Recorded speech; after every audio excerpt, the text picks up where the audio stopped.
Hello from the Robert H. Jackson Center in Jamestown. It is my pleasure to introduce to you at this moment Phoebe Ferguson and Keith Plessy.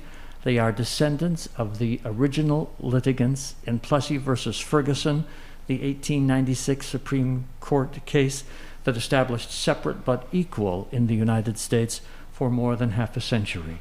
Phoebe, thank you for giving me some time to speak to you today.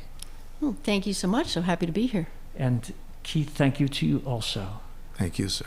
How is it that the two of you and your families, generations back, were on opposite sides of this case? How did you come to work together? Well, a famous author who lives in New Orleans by the name of Keith Weldon Medley wrote a book called We as Free Men, Plessy versus Ferguson.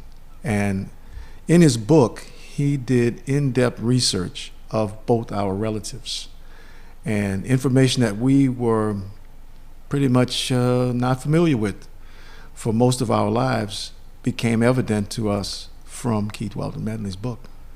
Phoebe, did you know you were a descendant of this famous case throughout your life, or was that something that came to your attention at some point in adulthood? Actually, I didn't learn about the case until I was 40 years old. And that was what brought me to New Orleans to investigate. I was living in New York at the time, and so someone had bought his house and called me and said, your great-great-grandfather, Judge John Howard Ferguson, owned the house that we bought, and so that's how I came to know about it. And now you have a foundation between you to accomplish something. Yeah. What is that something?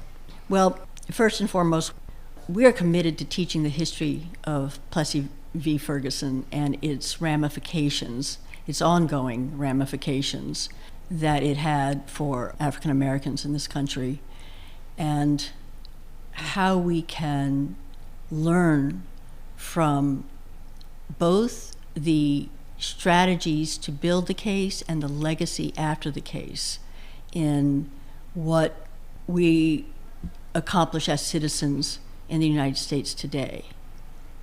Those of us who've taken high school civics know that the concept of separate but equal was reversed in a decision that Robert H. Jackson had a part of, Brown versus Board of Education.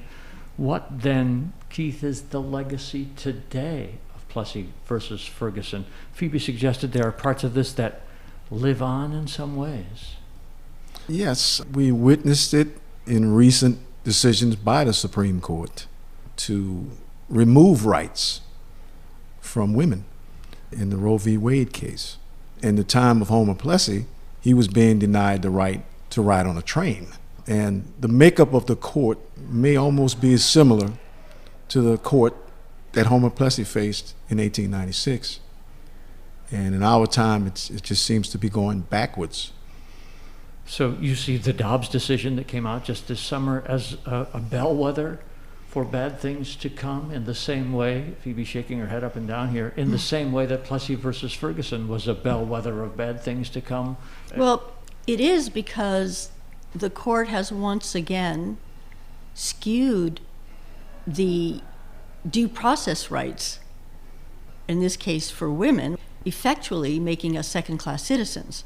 This is what the argument was in Plessy, was that his 14th Amendment rights were being violated because he was being treated differently as every other citizen and being separated from white citizens to ride in a separate car.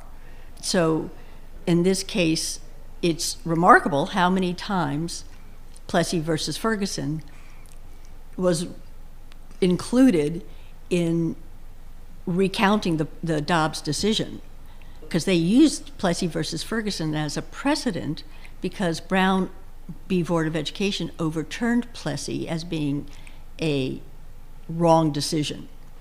So in that way it is. But also, we're seeing this happen all over the country with the voter suppression laws, and also in efforts to ban books in schools and to not teach the hard history that is American history. So you two are really very much on an active crusade right now, on fire, I might say, about issues that are right in front of all of us at this moment. Well, they are in front of all of us, and as we know, elections are coming up, and we're at a crucible. It's really kind of mind-boggling to think about the fact that we are literally, it's as if we are living in Plessy's time, and that there is a fear, the fear of African Americans becoming equals in politics and in presidencies and citizenship in all ways. The fear has never subsided enough for that to just be normal. And now it's generalized beyond issues of race to many other specific things in our culture. Correct. Keith, tell me about the other things, aside from these current issues, which you're obviously very passionate about, the other messages that you attempt to communicate, because I understand you come to places other than just the Jackson Center. You really have quite a roadshow going here. Well, misinterpretation is one of our challenges. And in many cases, you have pictures of, which we have no picture of Homer Plessy. We can start to say that. But there's always some type of photograph to describe who Homer Plessy was, and it's always someone else. And we are trying to correct that issue. There's also other issues of these incidents that have happened, similar to our insurrection attempt that happened in January 6th. What we have is ignored in the past many situations that went beyond that incident and was worse and are considered riots in terms of they should be considered massacres, because hundreds of people died at the hands of many of these massacres that took place in America. And we have one monument that we're working on now that will expose something like that happened in New Orleans. And there were other incidents that happened in the state of Louisiana that have been ignored, and our marker program will be exploring those massacres. And in what time frame are you talking about those massacres that, in your consciousness at least, are more egregious than January 6th? Well, yes, in terms of the Reconstruction era, where America, in my terms and in our terms, I'm sure, could have turned this whole thing around and been a different country before the Plessy case, during Reconstruction, but it was always resisted. And Reconstruction could have corrected many things in this country, but at the same time, you had many massacres that were happening in the result of resistance to Reconstruction. Well, African Americans having the right to vote, that was usually the central instigator for white supremacists to come into, let's say, a constitutional convention in which black citizens were gathering in order to either discuss how they were going to vote. In fact, it's sort of interesting that there was a Civil Rights Act written in 1866 granting citizenship and the right to vote. And in 1866, there was this massacre of black citizens who were gathering to vote. And at the same time, there was also a massacre in Memphis. And it was these two horrific incidents that charged Congress with writing the 14th Amendment so that there would be a way to federally enforce the new citizenship rights. How many lives were lost in those two massacres? About 200 in the massacre, which was called the Mechanics Institute Massacre in New Orleans. And in Memphis, I think that they couldn't say exactly how many were killed in Memphis. That many that they couldn't count?